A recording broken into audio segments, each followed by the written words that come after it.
Day shows in real time, you can always catch up by checking out the podcast of your favorite shows at your leisure. At KBLA Talk 1580, we've got your black. Follow the leader. Oh my God. Follow the leader. Follow the leader. Follow the leader. Follow the leader. Follow the leader.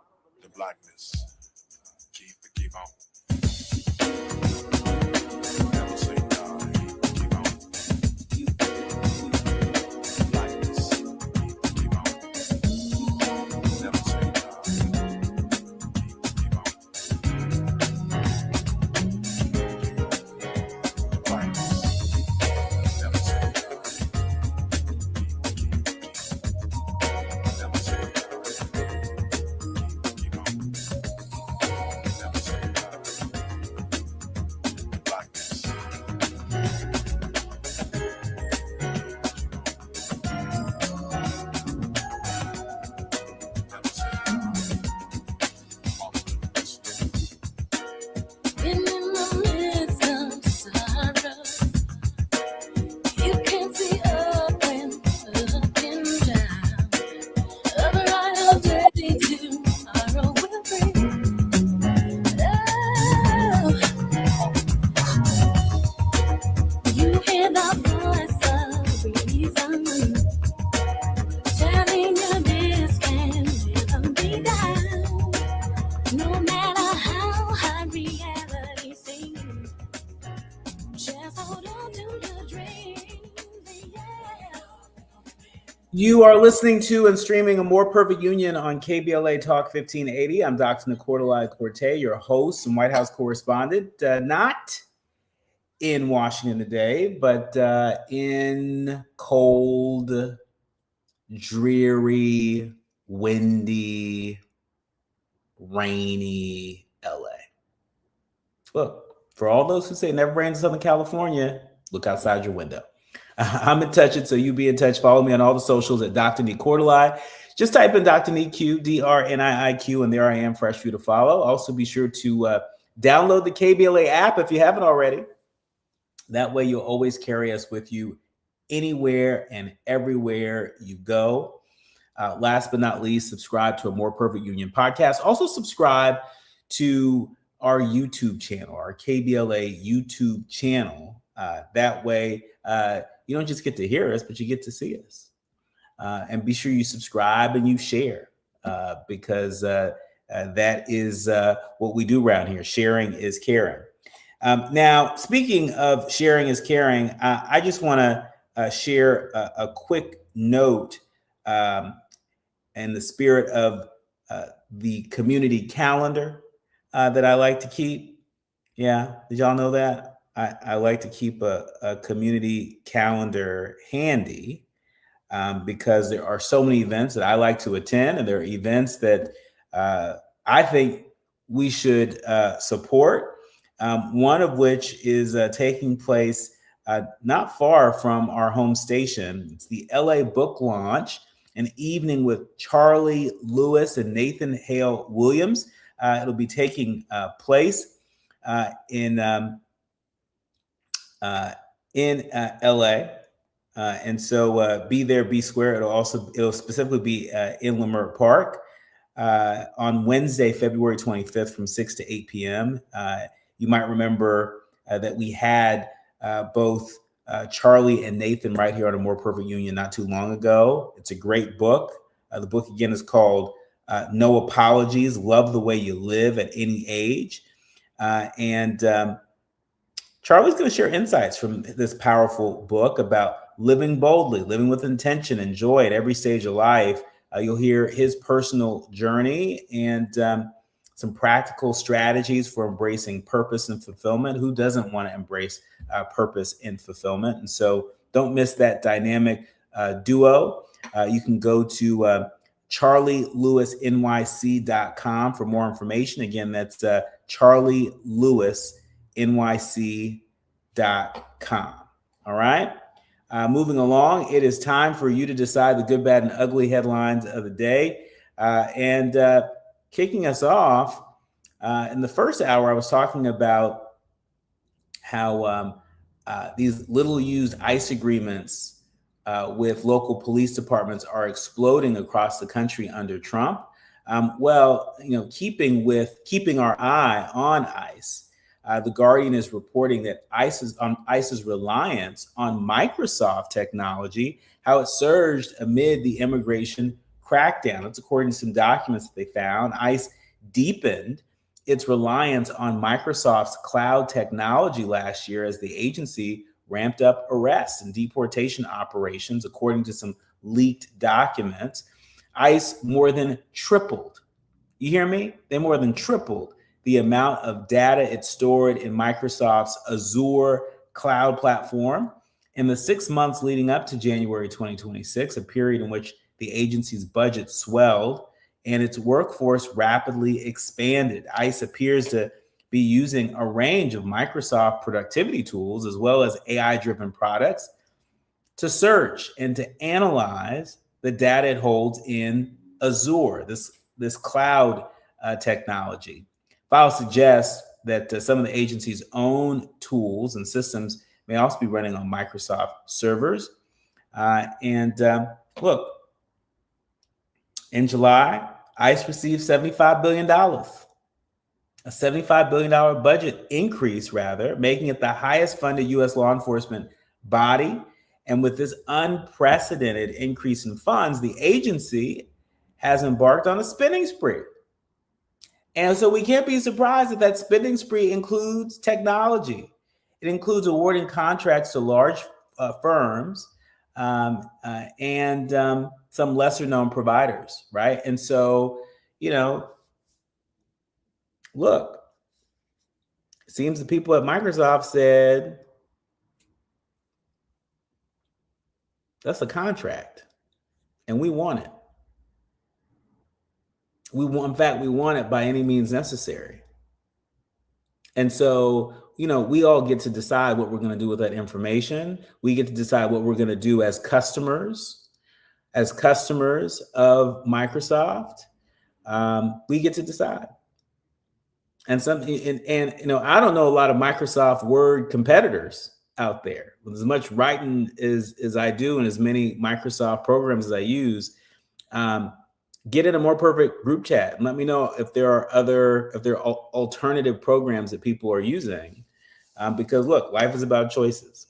All right. Moving along, we are continuing to remember the life and legacy of Reverend Jesse Jackson, and we're not alone in this. The GRIO reporting that Reverend Al Sharpton and Wes Moore, Bernice King, Kamala Harris, and so many more are honoring Reverend Jesse Jackson's legacy. We've seen statements from the Jackson family. The one that comes to mind is when the family said, quotes, "Our father was a servant leader, not only to our family, but to the oppressed, the voiceless, and the overlooked around the world. We shared him with the world. And in return, the world became part of our extended family. His unwavering belief in justice, equality, and love uplifted millions, and we ask you to honor his memory by continuing to fight for the values that he lived by." And when we come forward, we'll be joined with one such leader on the front lines that continues to honor his memory by fighting for the values that he lived by. We'll be joined by the great Tavis Smiley when we come forward.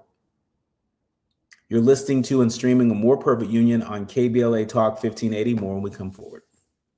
You're listening to A More Perfect Union on KBLA Talk 1580. We've got a lot to talk about. Did you know about 1 in 3 people with plaque psoriasis may also develop psoriatic arthritis, which causes joint pain, stiffness, and swelling? Does this sound like you? Listen to what it sounds like to be a million miles away. Tremfya guselkumab, taken by injection, is a prescription medicine for adults with moderate to severe plaque psoriasis who may benefit from taking injections or pills or phototherapy, and for adults with active psoriatic arthritis. Serious allergic reactions and increased risk of infections and liver problems may occur. Before treatment, your doctor should check you for infections and tuberculosis. Tell your doctor if you have an infection, flu-like symptoms, or if you need a vaccine. Imagine being a million miles away. Explore what's possible. Ask your doctor about Tremfya. Visit tremfya.com or call 1-800-526-7736. What's up? What's up? What's up? You got to laugh the pain away. Hey, KBLA delegation, happy Black History Month. Around here, we celebrate our culture, our community, and our contributions daily. But this year, as we observe the 100th anniversary of Black History Month celebrations, we're excited about our annual KBLA Talk 1580 Black History Month Luncheon, honoring comedy greats. On Thursday, February 26th at the Grammy Museum in downtown LA, we're toasting D.L. Hughley, Melanie Camacho, Earthquake, Lunel, Dion Cole, and Martin Lawrence with a surprise guest appearance. A limited number of individual tickets for the luncheon remain, so now would be a good time to head to KBLA1580.com to secure one for yourself. That's KBLA1580.com. A little laughter goes a long way, especially in times like these. So come, join us for our annual KBLA Talk 1580 Black History Month Luncheon, Thursday, February 26th at the Grammy Museum. Again, tickets are available right now at KBLA1580.com. Well, I hang around my boy. He's been married for 6 years. Videotaped his wedding day, never watched it. Now and every day he watch it every day, but he watch it in reverse. Because he said he loves seeing himself take that ring back off of that finger. Walking back down that aisle, just waving at her ugly mother down the church, getting back in the limo, back at the bachelor party. Look how happy I was. KBLA Talk 1580 thanks LA City Council members Curran D. Price Jr. and Heather Hutt for being the presenting sponsors at this year's Black History Month Luncheon. Honoring excellence, resilience, and achievement, we're KBLA Talk 1580.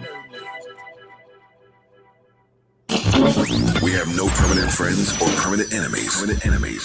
Only permanent interests.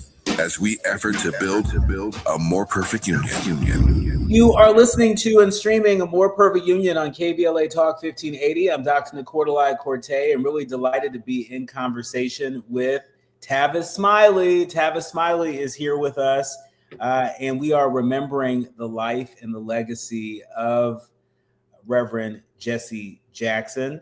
And remembering his life and legacy through the eyes of somebody who got to know him not just as a public figure, but as a personal friend.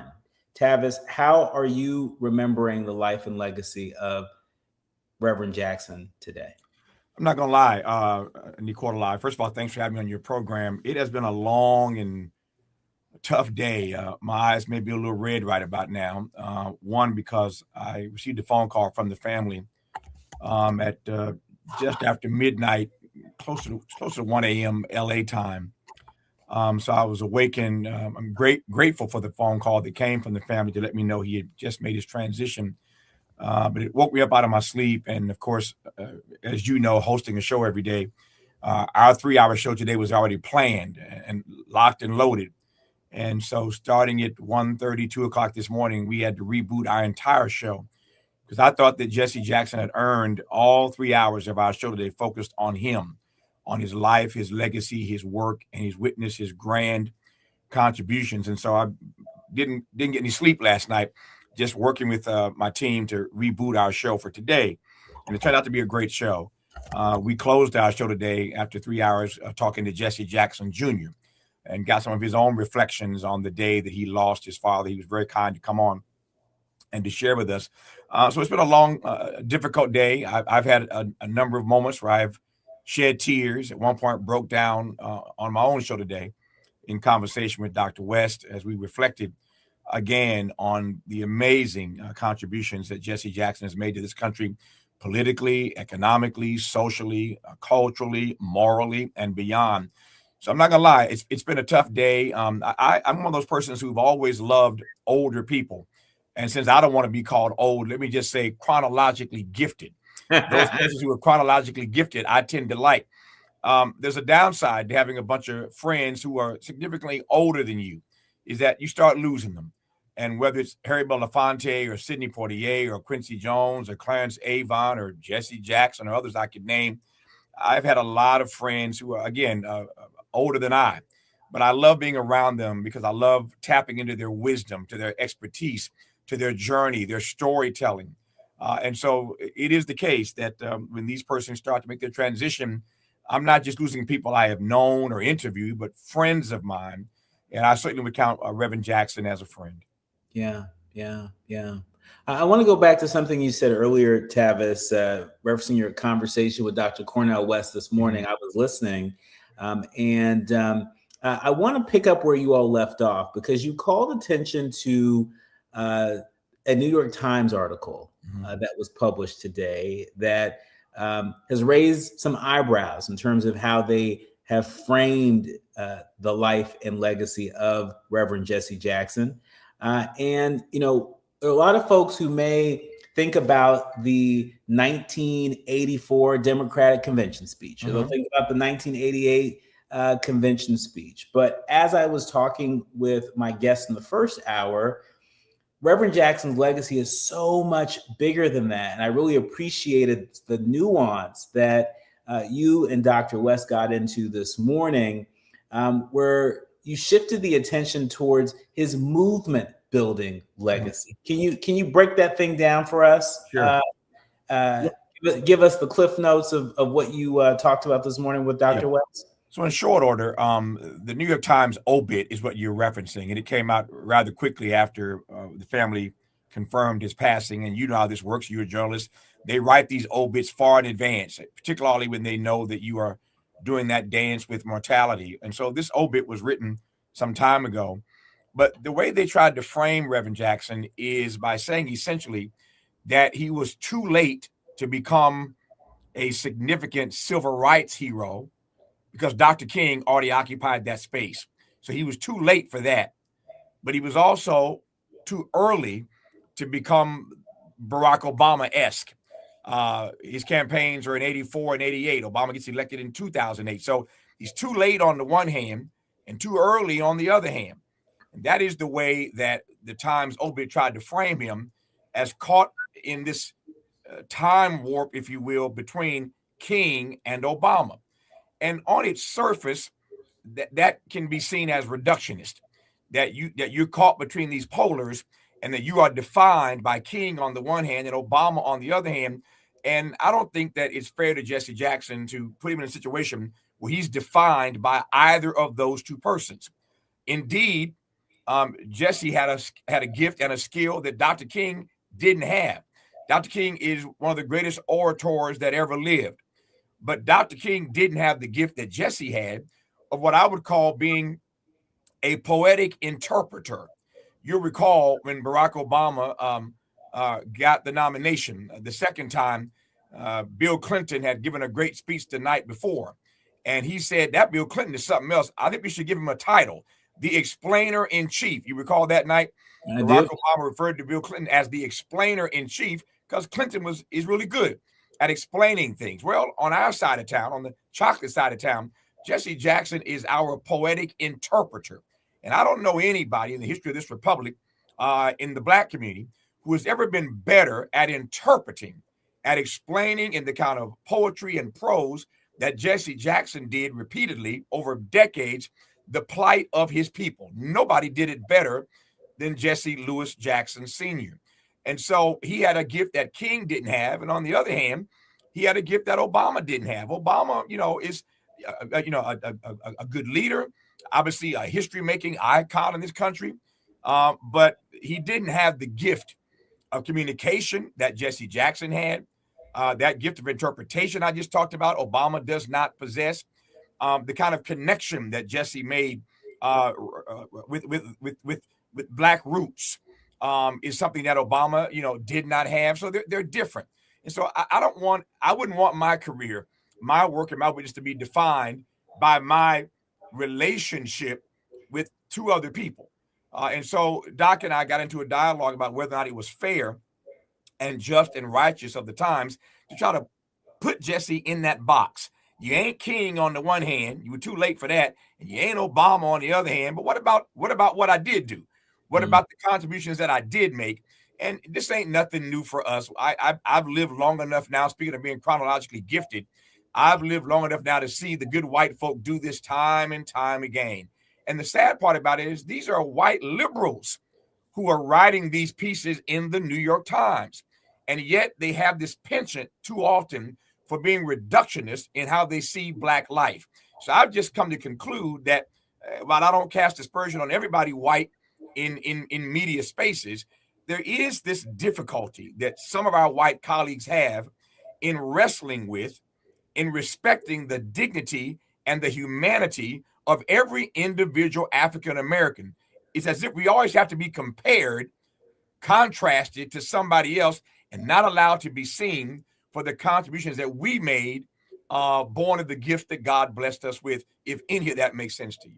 It makes perfect sense to me, and I'm sure to many of our leaders, learners, and listeners. The legacy is so rich. This morning I read an op-ed piece published in the Washington Post by Donna Brazile, an op-ed piece published by Donna Brazile, where she called attention to his legacy of mentorship.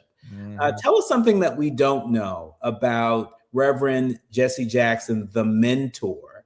Donna Brazile seemed to give him a lot of credit for believing in her well enough to hire her at the age of 23 to work on his first presidential campaign and to whip up votes and support in the South. Talk to us about what you know about Reverend Jackson, the mentor.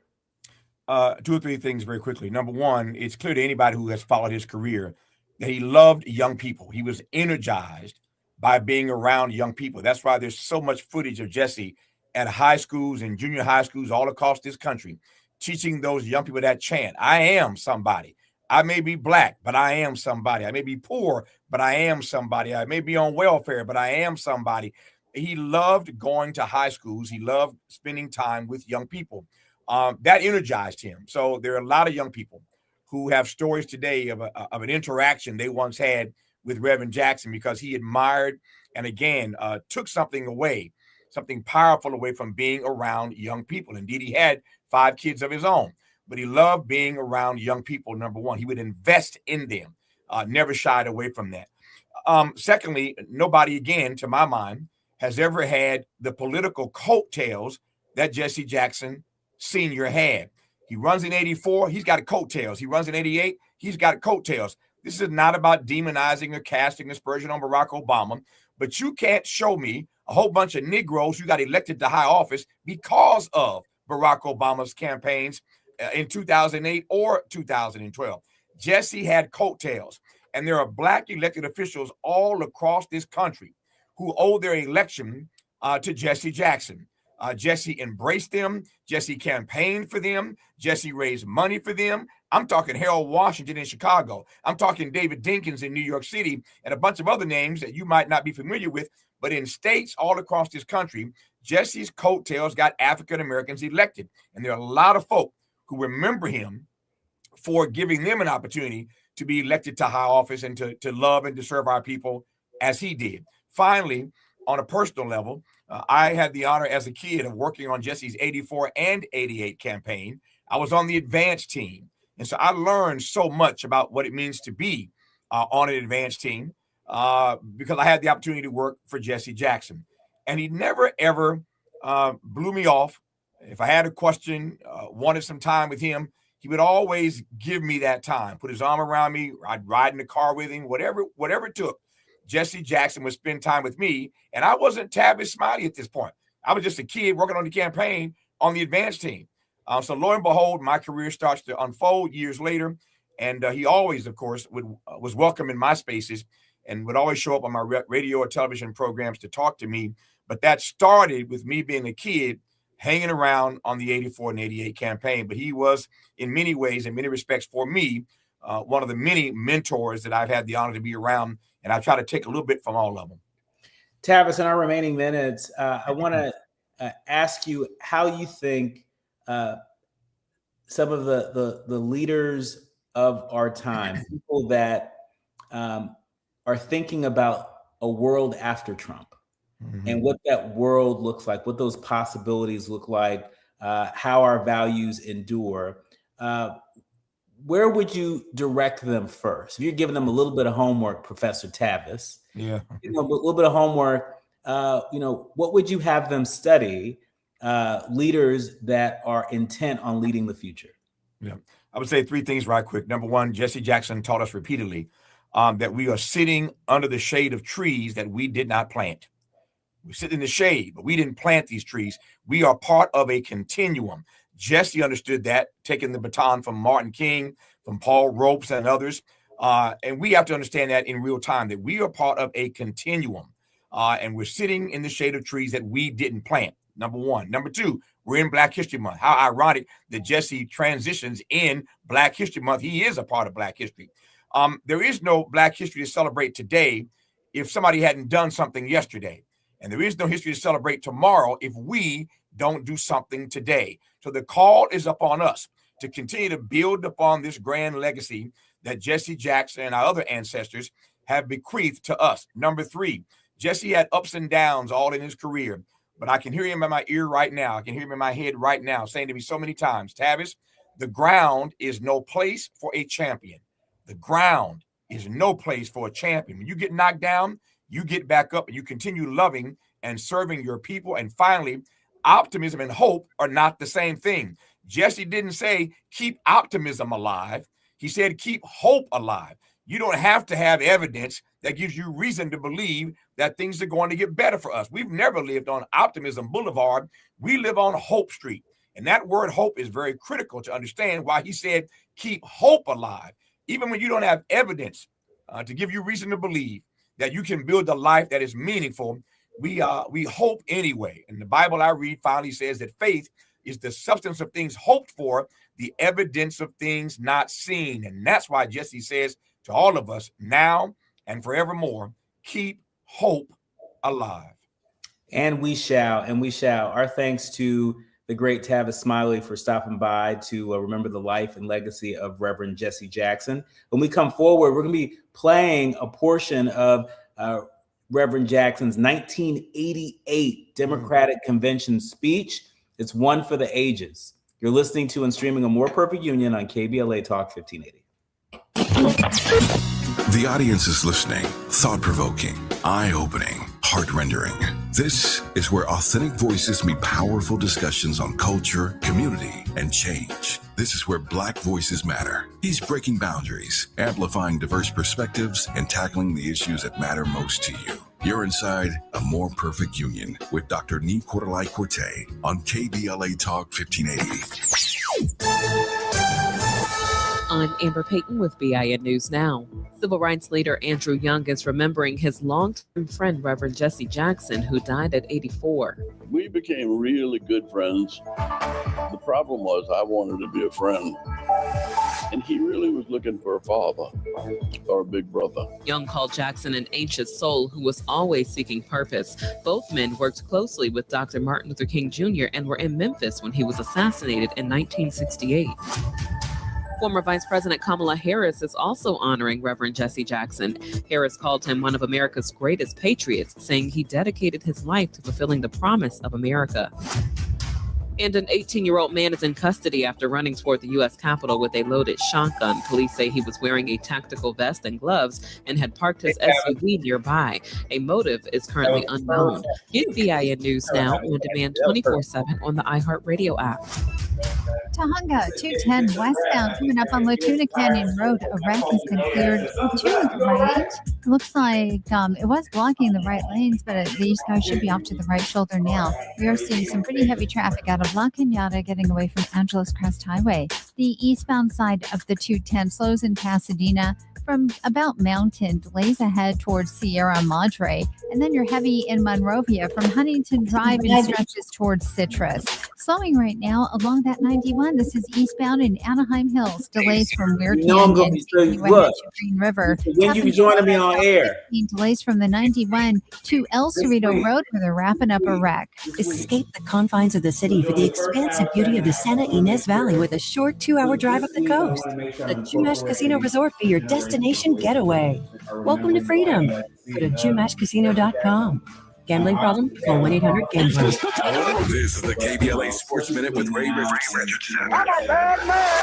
A couple of sports questions come up as people around the world remember the life and legacy You of have a Super very Bowl distinct Jesse voice Jackson and Sr. vantage point. What if the San Francisco Giants had offered Jackson more than $6,000 in 1959 to sign a minor league baseball contract? Jackson was a standout pitcher at Sterling High School in Greenville, South Carolina. What if the University of Illinois had given Jackson a fair chance to play quarterback? At 6'4", Jackson had the size and skills to earn a full scholarship from the Big Ten Conference school. Jackson stayed at Illinois just 1 year. He transferred in 1960 to HBCU North Carolina A&T. Jackson led A&T to the CIAA championship in 1964, but it was at North Carolina A&T where Jackson's focus shifted away from sports. Today, we can thank the San Francisco Giants and the University of Illinois for sending Jackson into a much more valuable direction. No debates, no speculation, just the info you need. That's your KBLA Sports Minute. I'm Ray Richardson on KBLA Talk 1580. We interrupt our program to bring you this important message. Hi, I'm Tavish Smiley, and I have some news. The room is full. Our founding members cohort on the art of conversation has begun, and I could not be more energized by the professionals who said yes to mastering the craft. Their dedication to curating great conversations reminds me why I do this work. Now, if you wanted to join us and did not make it in time, I want you to hear this. The next cohort is coming. I do not have the firm dates yet, but I do have a waiting list. And everyone on that list will receive early access and special discounts when enrollment opens. After almost 40 years of interviewing world leaders and cultural icons, I am teaching everything I know. Don't miss your chance to be in the next room. Go to TavishTalks.com and get on the waiting list right now. That's TavishTalks.com. The conversation continues. Will you be part of it? Yeah, man. They call it progress, but progress has a price. Land once held in black hands, taken, stolen, erased. Acres paved into highways, fields burned. Homes replaced by parking lots and broken promises. Every deed lost was a dream deferred. We talk about millionaires, but what about the millionaires that never were? The farmers whose soil was seized. The families who watched their inheritance disappear. The wealth that never had a chance to grow because its roots were ripped from the ground. They took the land, but never the legacy, because the soil remembers. And so do we. Every story matters. Our mission is to collect, preserve, and amplify these stories. If this is part of your family's history, visit blacklandlost.org/share your story and help bring us closer to justice. Hey there, Los Angeles. This is James Lucky Jr., publisher and editor of Los Angeles News Observer. Are you hungry for news that matters to you in the African-American communities of Los Angeles? Well, buckle up, because we got the scoop you've been craving. Stay in the know and never miss a beat with our free weekly publications conveniently available near you. Or hop on the digital wave and become an exclusive subscriber at OGNSC.com. Don't forget to join the party on Instagram and Twitter at OGNSCINC for behind-the-scenes access and sizzling updates. No more FOMO. Let's stay informed, connected, and empowered together.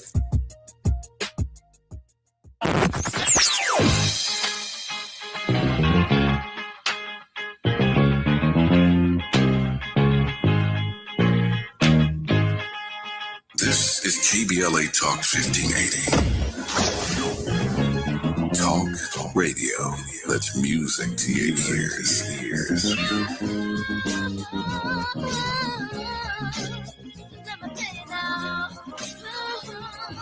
We're unapologetically progressive. KBLA Talk 1580. Hit me! National news of consequence. Informed opinion. Analysis beyond the headlines. You're listening to A More Perfect Union on KBLA Talk 1580. You are listening to streaming A More Perfect Union on KBLA Talk 1580. I'm Dr. Nii-Quartelai Quartey, and we are remembering the life and the legacy of Reverend Jesse Jackson, who transitioned today at the age of 84. In our first hour, I played a little bit of the beginning part of his famous 1984 Democratic Convention speech. Now, during this hour, I want to play a little bit of his 1988 Democratic Convention speech. It is a timeless speech. I think it is right up there among some of the most memorable speeches ever delivered on that stage. But you decide. Take a listen at what Reverend Jackson had to say to Democrats and to America back in 1988. Private world dream of lawyers more concerned about justice and the judgeship. Dream of preachers who are concerned more about prophecy than profiteering. Dream on the high road with sound values. And then America, as we go forth to September, October, November, and then beyond, America must never surrender to a high moral challenge. Do not surrender to drugs. The best drug policy is a no first use. Don't surrender with needles and cynicism. Let's have no first use on the one hand, or clinics on the other. Never surrender, young America. Go forward. America must never surrender to malnutrition. We can feed the hungry and clothe the naked. We must never surrender. We must go forward. We must never surrender to illiteracy. Invest in our children. Never surrender and go forward. We must never surrender to inequality. Women cannot compromise ERA or comparable word. Women are making 60 cents on the dollar to what a man makes. Women cannot buy meat cheaper. Women cannot buy bread cheaper. Women cannot buy milk cheaper. Women deserve to get paid for the work that you do. It's right and it's fair.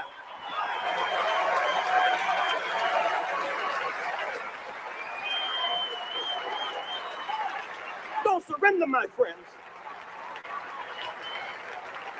Those who have AIDS tonight, you deserve our compassion. Even with AIDS, you must not surrender in your wheelchairs. I see you sitting here tonight in those wheelchairs. I've stayed with you. I've reached out to you across our nation. And don't you give up. I know it's tough sometimes. People look down on you. It took you a little more effort to get here tonight. And no one should look down on you, but sometimes mean people do. The only justification we have for looking down on someone is that we're going to stop and pick them up. But even in your wheelchairs, don't you give up. We cannot forget 50 years ago when our backs were against the wall, Roosevelt was in a wheelchair. I would rather have Roosevelt in a wheelchair than Reagan and Bush on a horse. Don't you surrender and don't you give up.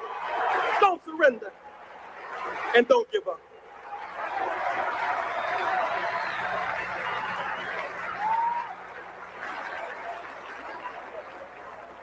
Why can I challenge you this way? Jesse Jackson, you don't understand my situation. You'll be on television. You don't understand. I see you with the big people.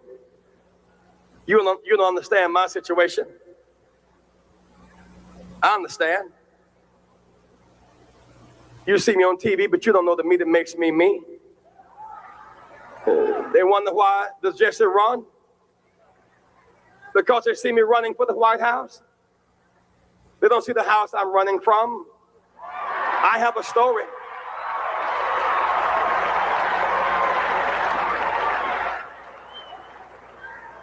I wasn't always on television.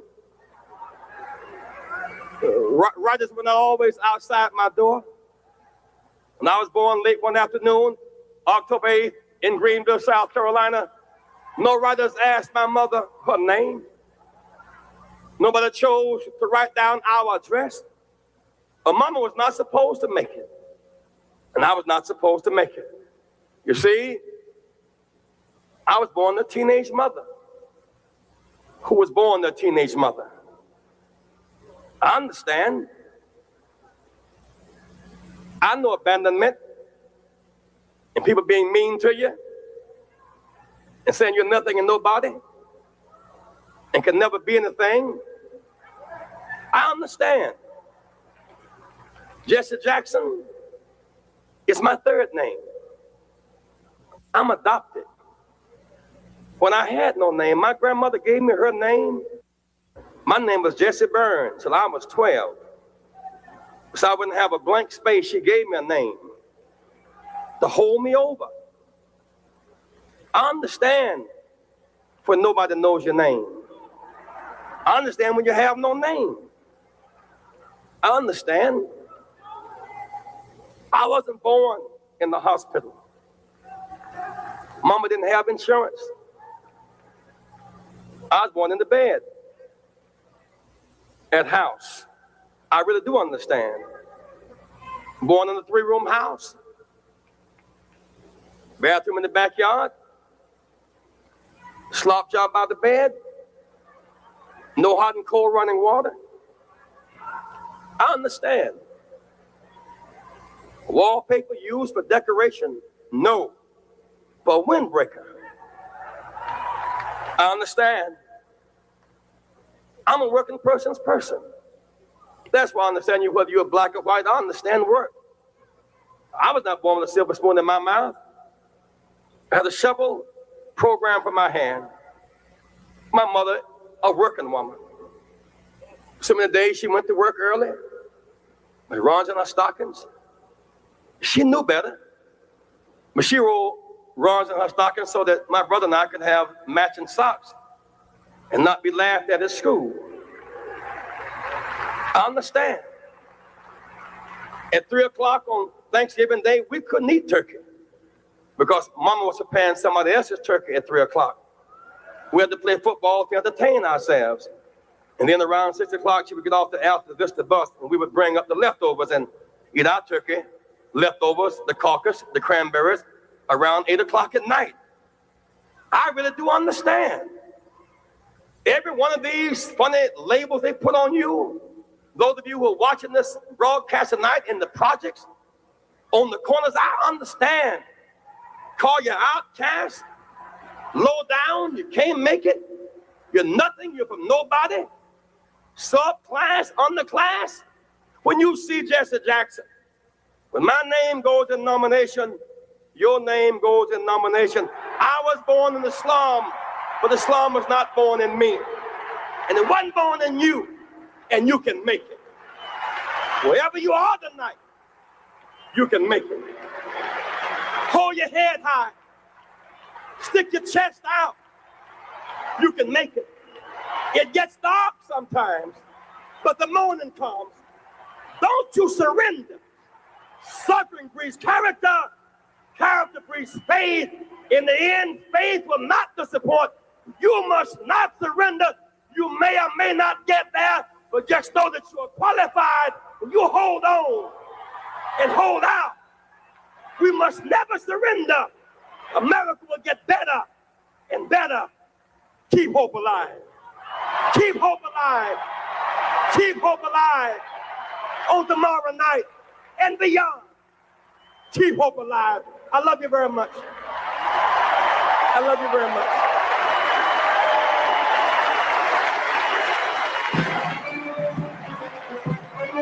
You are listening to and streaming the on KBLA Talk 1580.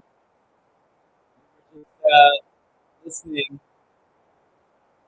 to one of the greatest political figures of our time, Reverend Jesse Jackson. That was his 1988 Democratic Convention speech. Not to be confused with another great speech he delivered from that stage back in 1984. That's 41 years ago. I think I was maybe 4 months old when he delivered that 1984 speech. What a life. What an extraordinary life that he has led, and so much wisdom that he leaves behind with each of us. I want to also just send a note of condolence to our friend and brother, Jesse Jackson Jr., who also has a show here on KBLA Talk 1580 in the afternoon. He shared his dad with all of us. And I cannot begin to imagine what it's like to carry the name Jesse Jackson as Jesse Jackson Jr., to carry the name, to carry the legacy. And he has done that to the best of his abilities. And he will continue to do that.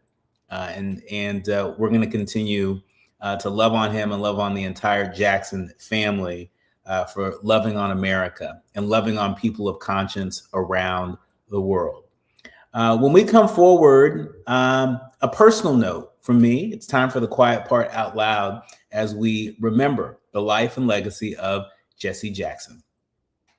Striving to make America a nation as good as its promise. This is A More Perfect Union on KBLA Talk 1580. We've got a lot to talk about.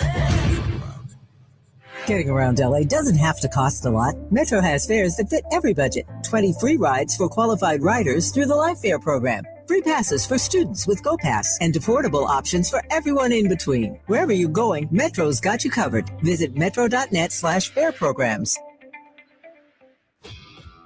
This is the story of the one. As the purchasing manager at a manufacturing plant, she knows the only thing more important than having the right safety gear is having it there when you need it. That's why she partners with Grainger for auto reordering, so her team members can count on her to have cut-resistant gloves on hand, and each shift can run safely and efficiently. Call 1-800-GRAINGER, click Grainger.com, or just stop by. Grainger, for the ones who get it done. As a mom, comforting my family is what I do best. Vicks Vapor Stick provides soothing, non-medicated Vicks vapors in an easy-to-apply stick, and it dries fast, so there's no mess. I use it to comfort myself and my family. Thanks, Mom. Vicks Vapo Stick, soothing comfort for the whole family. And try Vicks Vapo Shower Max for steamy Vicks vapors when you need more comfort for yourself. Use as directed. KBLA Talk 1580. We've got a lot to talk about. KBLA Talk 1580, connecting you with services and solutions. The Autopsy Initiative provides a second autopsy free of charge for victims' families who have lost their loved ones due to a police-related death. The services offered through the initiative include the completion of a second autopsy, disclosure of preliminary findings, and a final autopsy report. A police-related death is when an individual is harmed by police officers using deadly force, which results in an individual's death. Police-related death includes in-custody deaths, including those that arise during contact with law enforcement officers during arrest, pursuit, booking, transport, or incarceration. The Autopsy Initiative has a team of board-certified pathologists on call. An autopsy request may be completed by anyone with a close relationship with the victim, which may include the victim's spouse, partner, relative, close friend, or lawyer. To request a free second autopsy for a victim of police violence, please visit knowyourrightscamp.com. That's knowyourrightscamp.com. Then click on Autopsy, then click on Request. At KBLA, we believe in justice for victims of police violence. We say their names, and we don't black down. This is a community call to action from KBLA Talk 1580. Notable journalists, industry leaders, lawmakers, change makers, tastemakers, and you, working to build a more perfect union on KBLA Talk 1580. You are listening to and streaming A More Perfect Union on KBLA Talk 1580. I'm Dr. Nii-Quartelai Quartey, and like so many of you, I'm holding the life and legacy of Reverend Jesse Jackson in my heart. Someone who was a powerful demonstration of what's possible. That's part of the reason why I thought it was so important to play the 1984 speech he gave at the Democratic Convention, and also just now the 1988 Democratic Convention speech, because they were so powerful. They were so powerful. And again, for those of you that are streaming us on YouTube, you can see a family photo that our friend and brother Jesse Jackson Jr. posted earlier today. This was the family. This is the Jackson family that allowed their dad, allowed their father, allowed their husband to be shared with the rest of the world. And so I want them to know that so many of us are thinking of them and are lifting them up in a time where I'm sure in some ways it feels surreal. And so I want to mention that. I also wanted to share a little bit from what I posted on social media earlier today. I was reminded that in 2020, when I attended the Democratic presidential primary debate, I had a chance to meet Reverend Jesse Jackson. And the Reverend did not disappoint. I mean, imagine just the energy in the room attending a presidential debate, period. Just imagine that. And not only was there energy around attending a presidential debate, but there was energy around attending the Democratic presidential debate in South Carolina. In South Carolina, that was a big deal. And, while I'm there, obviously there were a number of who's that were sitting in the audience. And one of those who's sitting in the audience was the Reverend Jesse Jackson. And it's like, wow, there he is. He is right there. And he was very friendly. He was very kind. I want you to take a look at this photo that I'm going to have framed, and I'm going to continue to cherish. This is, us in the hall, standing next to Roland Martin, just right over Reverend Jackson. You see Reverend Al Sharpton in this photo, Dr. Adjua, who's been a guest on this show, in this photo. This was just a really special moment. And it's worth noting that there are some lives that don't just witness history, they bend it. And Reverend Jesse Jackson was one of those lives. A civil rights icon, a movement builder, a truth teller, a bridge between eras. Because of his courage, because of his moral clarity, because of his relentless belief in what America could be,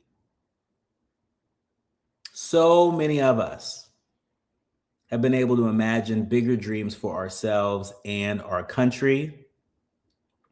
I don't need to tell you that I can draw a direct line from Dr. King to Reverend Jackson to President Barack Obama to Vice President and our latest Democratic nominee for president, Kamala Harris, and so many others who now stand as powerful demonstrations of what's possible in an imperfect America.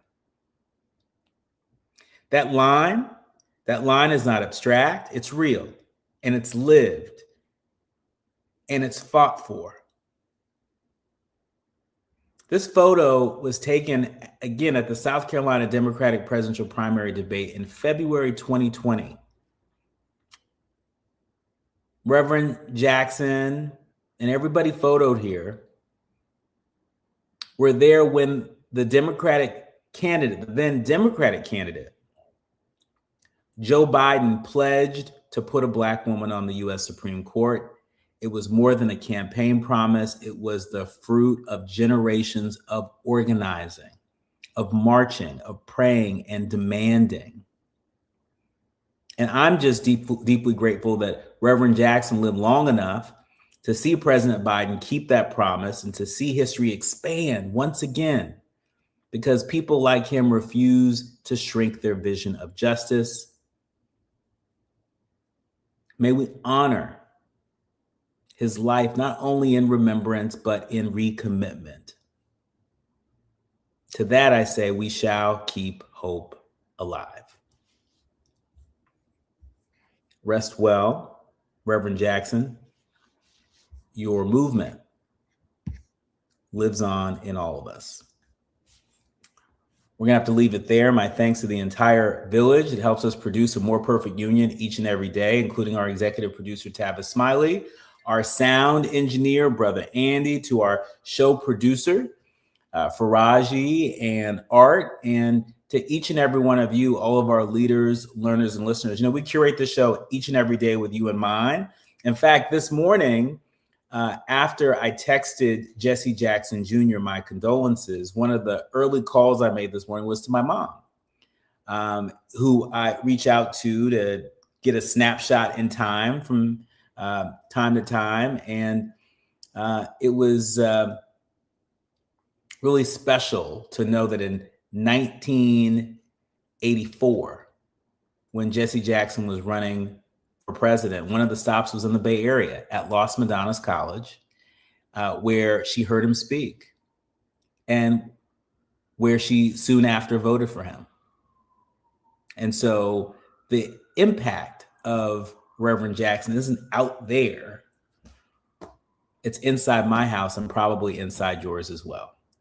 Remember, don't panic, organize, do what you can from where you are with what you have, but by all means, do something. I'm Dr. Nii-Quartelai Quartey. You've been listening to and streaming A More Perfect Union on KBLA Talk 1580.